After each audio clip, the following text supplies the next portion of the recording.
Hey there, welcome to Business Breakthroughs. I'm your host, Neal Dipentino. I was thinking about business. Business isn't always easy. And sometimes, it's finding the right pathway to success. It's a little bit like pulling teeth. You know what I mean? Well, we're going to dig into that a little bit more because our guest today is a successful entrepreneur. He's a business coach. He's an author of multiple best-selling books, such as Overcoming Overthinking and The Credit Score Mastery. Today, he helps dentists to grow their practices and achieve success working with one doctor at a time. Welcome to his show today, our friend Kirk Teachout. Kurt, how you doing, buddy? I'm doing great. How are you, Neal? I'm doing great, man. Did I pronounce your last name correctly? Yeah, Teachout. It's a crazy story. Awesome. Yeah. There's a story behind your name. There is. Yeah, my grandmother told me early on, she did a check on our name, and Edward Teach, back in the day when he became a Buccaneer, his family added out to the end of his name. So that way he couldn't be part of the Teach family anymore. But Edward Teach is Blackbeard. So, no kidding. Yeah. Wow. How cool is that? It's pretty crazy. Man, it is kind of crazy. So we got, I thought I was having a celebrity on my show already, but now look at this. We're taking it one step further. I don't know. That's really cool, man. Awesome. Yeah. So fantastic. Hey, congratulations. You just had a child. Or your wife did, right? Yeah, my wife definitely kind did. Of a team effort there. Yeah. So, and this is what you said, number 4? Number 4. Man, so here it is. Like you've had a career as a recording engineer. If I'm correct, and that's transitioned. You're going to tell us a story about how it transitioned into what you're doing right now, helping dentists to build their business, and all at the same time raising 4 children is pretty amazing. Yeah, it's definitely busy. It's busy. Absolutely. But it's great. It's great. And I know I was telling a friend not too long ago that, when you have kids, they're the best accountability because they're a sponge. They soak up everything. And if you're telling them to do something and you're not leading them to do what you want them to do, then, as a coach, especially, you're like, oh man, if I can't lead my kids, then I can't lead anybody else. Right. Right. But yeah, that transition from being a music producer, engineer, being in music in general to the dental field is obviously night and day different. A lot different brain wise, left brain, right brain. But my wife graduated dental school in 2017 and worked as an associate for several years until she was just like, look, I'm seeing that in order to pay off my student loans, I really need to get into practice ownership. And I also like being my own boss. So how can I do that? Okay, we started looking for practices where here in Memphis and looking around, and we saw a practice. She was like, look, if I buy this practice, will you help me? I was like, sure. I'd owned businesses up to this point and had really learned a lot through business in my own right in music. And so we jumped in, we bought the practice, we moved our family up to the Memphis area, and we started and learned a lot. And 6 months later, COVID happened and shut us down for 2 months. So that was a wild and crazy ride. But in that tragedy and just craziness, we got to really look at the things that we didn't like and the things that we did like about what we were doing in the practice already. And it kind of gave us a reset of acquiring a practice that already had team members in place. Like, okay, what team members do we want to keep? What team members do we want to adjust and kind of empower to move into leadership roles? So really, during that area of life, it was the best thing for us, even though it really wasn't fun. So yeah, back to your original question, how I got to the dental field. That is how. My wife's a dentist, and I just am a business guy through and through. So yeah, you've already run businesses, so you have kind of a handle on, how that process works and how to deal with teams, and all of the ins and outs, the stuff that comes up on a daily, weekly, monthly basis, that type of thing. So you really could add a lot of information, because I was looking at your bio. I mean, you've been doing this for a long time. You had a lot of information that would really translate into pretty much any business, I would imagine. So now you pick the dental field because your wife is a dentist starting her own practice. And then now all of a sudden, this has transitioned into a situation where you can take the talents you have that you've learned there and provide those talents to somebody else. How's that going for you? It's good. It's good. I already have several clients and quite a few successes, which is cool. And as a coach, it's really neat to see that epiphany in their mind, those aha moments when things are like, oh man, why haven't I not been doing this? Or, oh, okay, that makes sense. And going through those limiting beliefs and crushing them. But it's been really cool to just simply show people and show other dentists the lifestyle that we have. Because we're able to create something really beautiful and really cool that a lot of people were asking us about. And so now I get to obviously get paid for it, but now I get to help really one-on-one help those people achieve the dreams that they're really trying to get to without knowing what they know.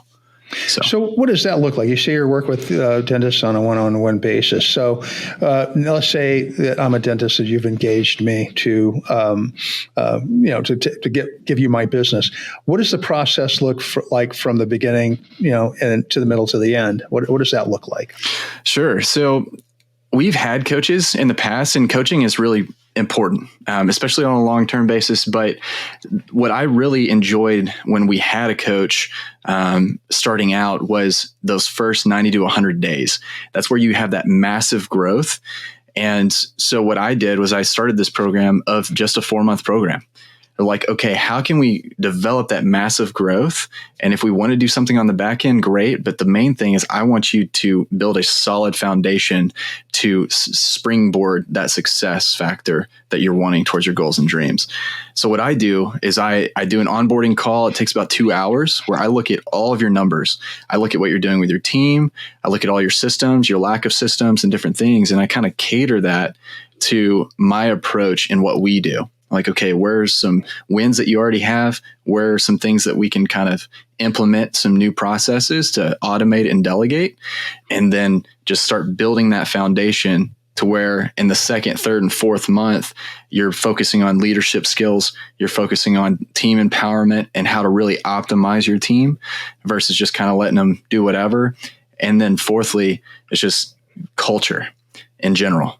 So, okay, is the culture when patients walk in, is it inviting and warm, or are people just there for a paycheck? And nobody likes that. Every single office that I've obviously with my daughter being born, I've been in a lot of doctors' offices in the last several months. And every time I walk in, I'm just like, please let me take your team and either fire half of them or just give them the tips and the tools that they need to be a better human being in this setting. So that way you're not walking patients out the door with how rude they are, how standoffish they are. So that's what I just try to do mainly. Yeah. It's just show people what they don't know. What the little things are the big things.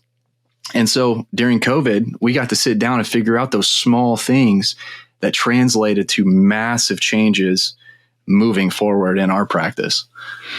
Sure. I was kind of going when you were talking about that, because I remember during COVID an experience that I had with an abscess tooth that took almost 6 weeks to get. Yeah. And I understand, because of COVID, things were locked down and it was really a lot more difficult to do business and stuff like that. But I mean, there was no empathy whatsoever. I think if I would have heard, well, everybody's in the same boat just one more time. I would have probably ended up losing. I would have pulled somebody else's teeth. But so anyway, it sounds like you're dealing primarily with processes. You're dealing with a lot of the operational side. Do you also work with the marketing side of the business? Yeah. So we also work with the marketing side of the business because it is important and brand is important. So I sit down and do a full audit as well during that onboarding process of anything from their website to their Google reviews, to Google My Business, and just kind of flesh all of that out, see what kind of advertising that they're doing, what marketing tips that I can maybe bring to the table, such as like membership plans that are in-house versus dealing with insurance and kind of optimizing their fees. But for the most part, we really don't spend much on advertising because of the systems that we have in place. And so it's really just trying to, once again, settle that foundation from your branding and your marketing. So that way you don't have to spend as much on the back end through referrals and word of mouth. Right. Yeah, I think that I would say that probably that business would be, or that practice would be heavily a referral business. I mean, I don't know that I would ever go down through Google and try to find a dentist. I mean, I did. I unfortunately had to. I had no choice. But most of my medical needs over the years have been, from doctors that were referred to me from friends and family and that type of thing. So it's really important and that comes down to exactly what you said in the very beginning, creating that kind of environment, that culture that make people comfortable when they were there and not necessarily want to come back, but it's comfortable to come back. They feel okay to come back. Is that correct? Yeah. So it's kind of funny. We use it as a game, kind of, when people come in. We always greet them at the front door, like, "Hey, how's your day? We appreciate you being here." And they're like, "Oh yeah, I wish I wasn't here." Okay. How can we change that narrative in their mind to where they're excited to come see us? And I can't tell you how many times, especially if you look at our reviews, is like, that's the number one thing, is like, I've never enjoyed the dentist, but this is the place I'm going to stay because I actually enjoy going to their office. Mm-hmm. And so it's about that culture from the first touch point, even if they're in pain, to the end. Like, as they're walking out the door, we always ask them how their experience was, so that way they remember. Mm-hmm. And then they walk out the door and then they tell, 10 of their friends. Yeah. Yeah.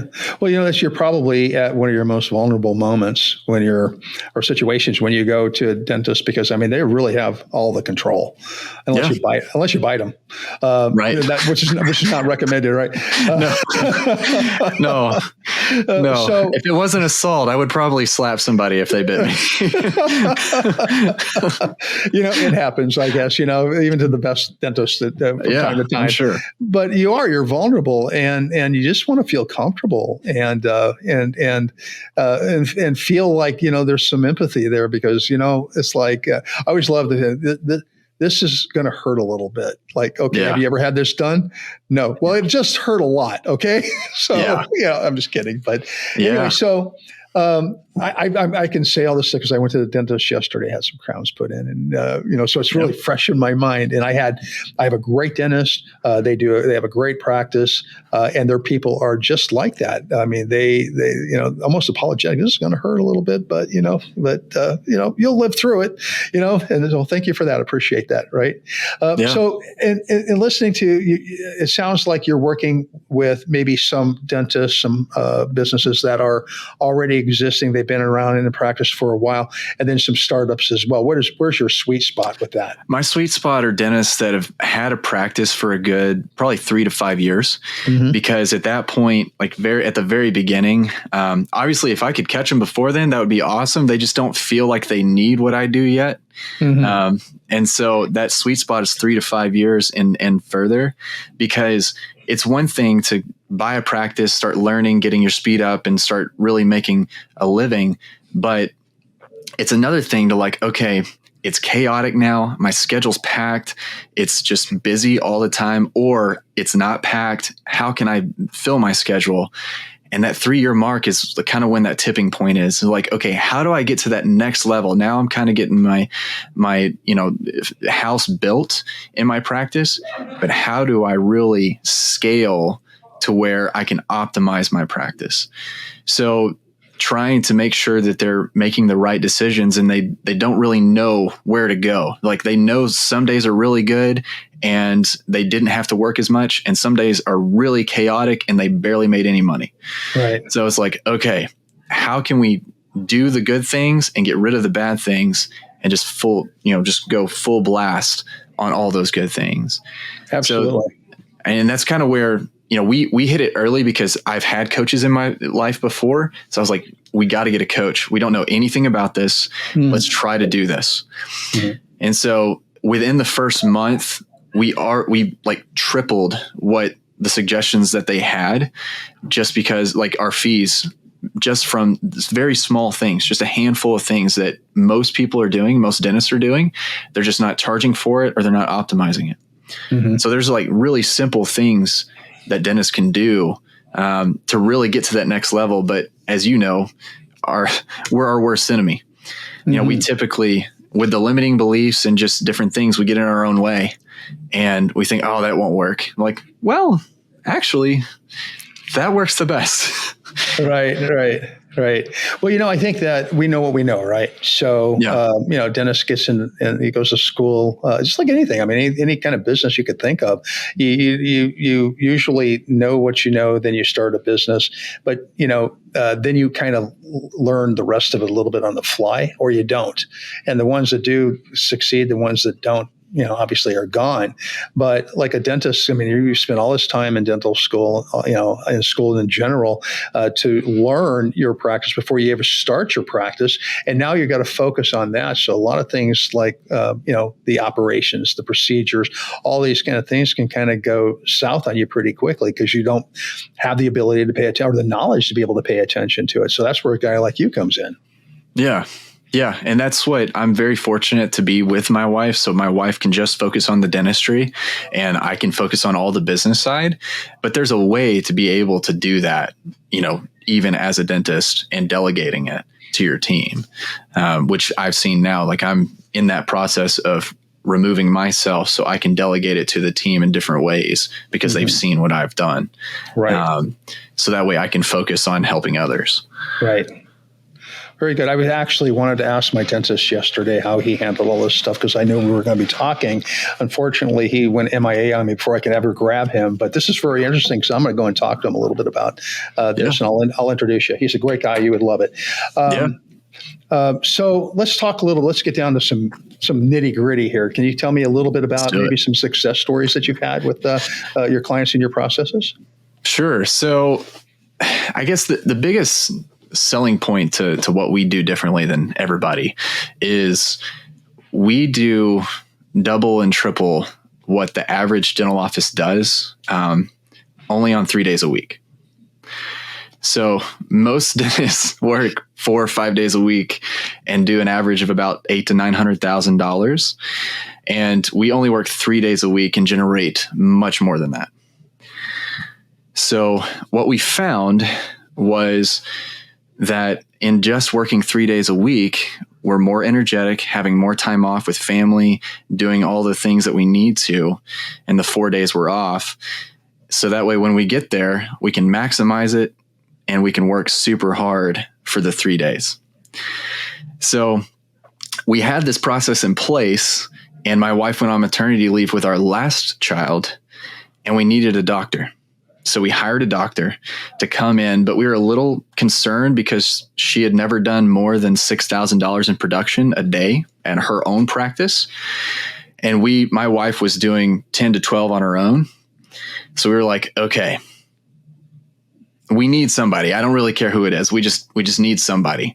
So she came in and she was doing $15,000 a day every day for the whole maternity leave.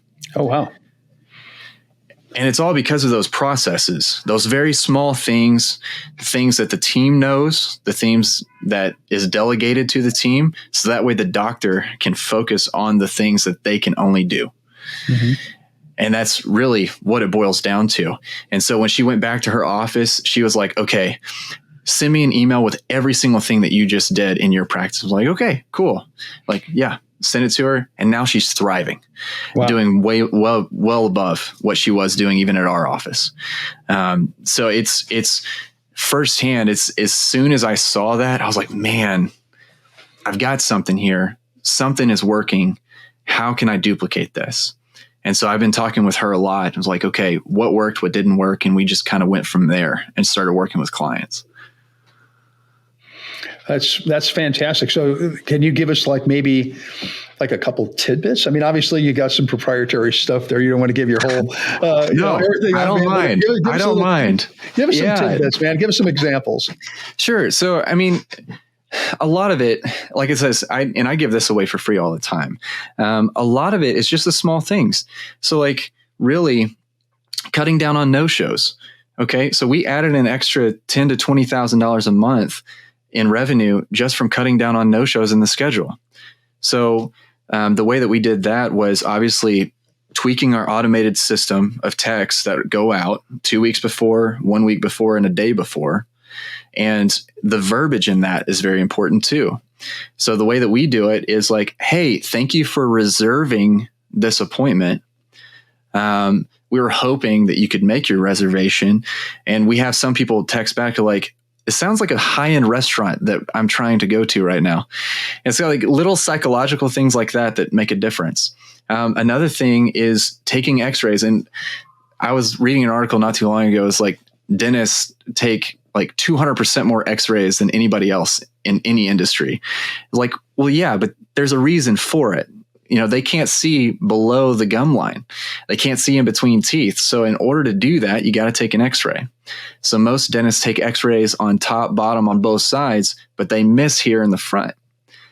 So what I tell them is like, look, take anterior PAs, and now you can see what's going on in between these front teeth, these front four teeth on both lower and upper. And by doing that, you're going to find about 40% more work, because the goal is to get the patient 100% healthy. It's not to take x-rays. It's not to bill their insurance. And most of the time, their insurance pays for it if they do have insurance. So it's really not out of pocket for the patient, and it's a win-win-win. So those little things like that massively changed. It added an extra $40,000 a month just in our revenue by just cutting down on no-shows and taking very simple x-rays when you're already taking x-rays. Well, it's interesting because I've been thinking about this for a while, not just before this conversation. What I hear you saying, and this kind of like, there was a book that came out years and years ago. It's still probably out there. It's called Don't Sweat the Small Stuff, right? You're saying sweat the small stuff. Yes. It's the small stuff that makes the difference. Yeah, it is. It is. You're so worried about all the large procedures, large things that are happening, but really it goes back to foundational things. So that Mamba mentality is like, okay, if we can't do the basics perfectly without even thinking, then anything else doesn't matter, because you're creating bad habits. And so when you get down to the micro level of all these things that you're doing, it's like, okay, we are doing all of this already. That small x-ray that's $37 adds an extra $800 to that patient in their value. Mm-hmm. So, and it's, once again, it's the mindset behind it is to get the patient 100% healthy. So really you're doing them a disservice by not taking that simple x-ray. Interesting. I don't think I've ever had an x-ray up there before. Now that I think about it, I know I have. Most people don't do it unless there's a problem. Yeah. They don't do it.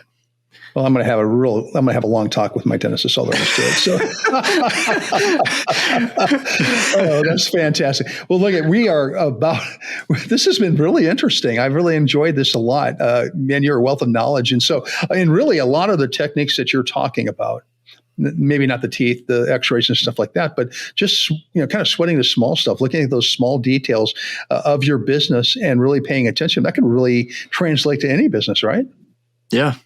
Yeah. And it really does. I mean, business is business in general. So that's the reason why, like you were saying, like I've done so many different things, but it translates to any business. Yeah. So if you really, really want to be able to scale anything that you're doing, you got to sweat the small stuff. Yeah. Really figure out where those holes are, plug those holes, and you're even better on the back end. I love it. Fantastic. You've been a great guest. I really appreciate it. So any final thoughts you want to leave our audience with? No, I mean, I'm just happy to be here. I'm glad that you had a good experience at your dentist yesterday, and that I can help people. That's my goal, is to serve. So I get it, man. I tell you, you've got a lot on your plate right now with a brand new baby, 4 kids all together, and this business is going well for you. Fantastic. Congratulations on that. If our audience would like to get in contact with, learn more about you and what you do, how would they go about doing that? Yeah. So they can either go to my Instagram. That's honestly the easiest way to get in a hold of me, which is Kirk Teachout. That's just the @Kirk Teachout, KIRK Teach out. Or just send me an email at Kirk, KIRK @ivquartercoaching.com. Sounds great. And all that information will be on our show notes. So you'll be able to find them there. And again, thank you for being on the show. Appreciate you. Yeah. Thanks, Neal. All right, so that's our show for today. So thrilled that y'all can be with us. Business Breakthroughs is sponsored by Titan Media Works. Check us out on titanmediaworks.com. That's works spelled WORX. And check out all of our great hosts on the Small Business Delivered Network at smallbusinessdelivered.com. Until next time, don't forget to floss. Thanks a lot. Have a great day.